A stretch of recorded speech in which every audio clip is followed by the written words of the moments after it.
राम राम पंडित जी। जय सिया राम भाई।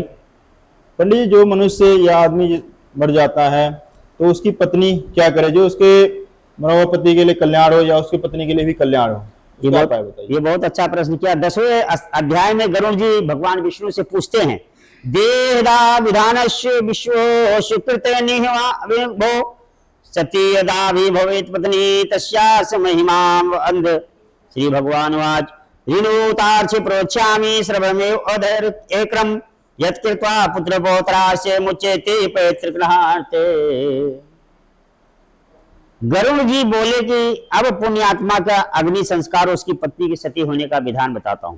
जो मनुष्य मृत्यु को प्राप्त हुआ है, अगर उसकी पत्नी पहले के युग में, कलयुग में से पहले जो युग थे उसमें सती होने का विधान था, कलयुग में ये विधान नहीं है। कलयुग में पहले सती होती थी, हाँ, अब कलयुग में ये विधान नहीं है। इसलिए पति का हो सके वो पत्नी जो जीते जी इतनी सेवा करे कि उसका सती होने का कोई कारण ही ना बने, नहीं मरने के बाद में उसका दाह क्रिया जो है बहुत विधिवत कराए। अगर उसके पुत्र ना हो तो सब कार्य स्वयं करके करे और 13 से एकादश तक जो है श्रद्धा पूर्वक करे तो उसके जीवन में, और जो उसकी भी कार्य जो अंत्येष्टि अच्छे से करेगी तो वो सती कहलाएगी और अनेक प्रकार उसके जीवन में सौभाग्य प्राप्त होगा।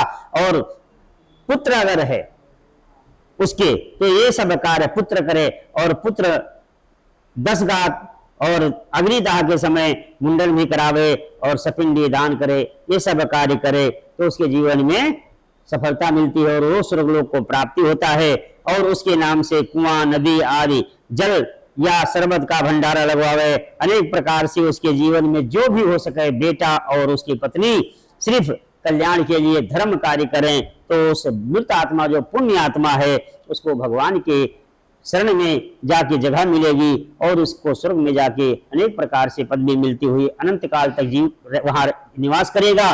उसके बाद जब उसका दोबारा जन्म होगा 84 लाख के बाद, तो अच्छे घरों में जाके जन्म लेगा और धन संपत्ति से युक्त रहेगा और अनेक प्रकार पुत्र पौत्र से भी युक्त रहेगा।